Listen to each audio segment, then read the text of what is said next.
The Wisconsin Supreme Court issued a ruling about the electioneering that happened in their state in the lead up to the 2020 election. That is, of course, the drop boxes, the unattended drop boxes that were around their state, and the ballot harvesting, which means the ability of one person to take someone else's ballot and drop it at the polling place. Clearly a vulnerability to fraud. It's illegal in many states. It is legal in a few states, and a few states don't reference the legality of the thing.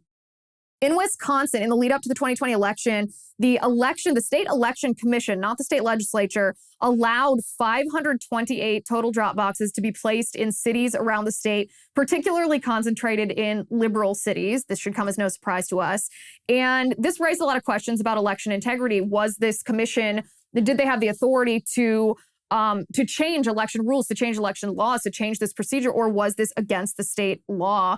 And the Wisconsin Supreme Court finally ruled on this case, and they said that drop boxes are in fact illegal. And I want to start by reading what the Wisconsin Supreme Court, what this majority ruling actually said, not just about drop boxes in and of themselves, but as it relates to both future elections and past elections. This is what they wrote. They said, if elections are conducted outside the law, the people have not conferred their consent on the government. Such elections are unlawful and their results are illegitimate. The majority then quotes John Adams, saying, if an election can be procured by a party through artifice or corruption, the government may be the choice of a party for its own ends, not of the nation for the national good. That was John Adams in his inaugural address in 1797. So let me start with the big question here. Given that the Wisconsin Supreme Court says drop boxes are illegal, not just going forward, but also in 2020, does that render the results of the presidential election in Wisconsin in 2020 illegitimate? Well, it certainly is a binding decision by the state Supreme Court that one of the methods under which the election was conducted is contrary to state law. And that's consistent with a pattern we saw all across the country, particularly in 2020. That Democrats very cynically decided to use the COVID pandemic as an excuse to put in place voting procedures that they knew full well would increase the likelihood of fraud, that were particularly susceptible to fraud.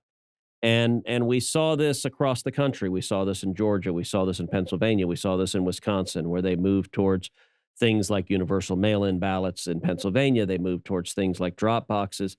And mail-in ballots, drop boxes, ballot harvesting, all of those invite voter fraud. And in fact, the last major bipartisan commission that examined voter fraud, it was a commission that was chaired by former Democratic President Jimmy Carter and former Republican Secretary of State James Baker.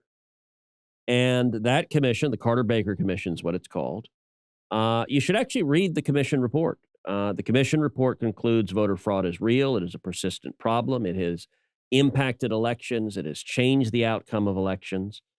And it undermines democracy when voter fraud occurs.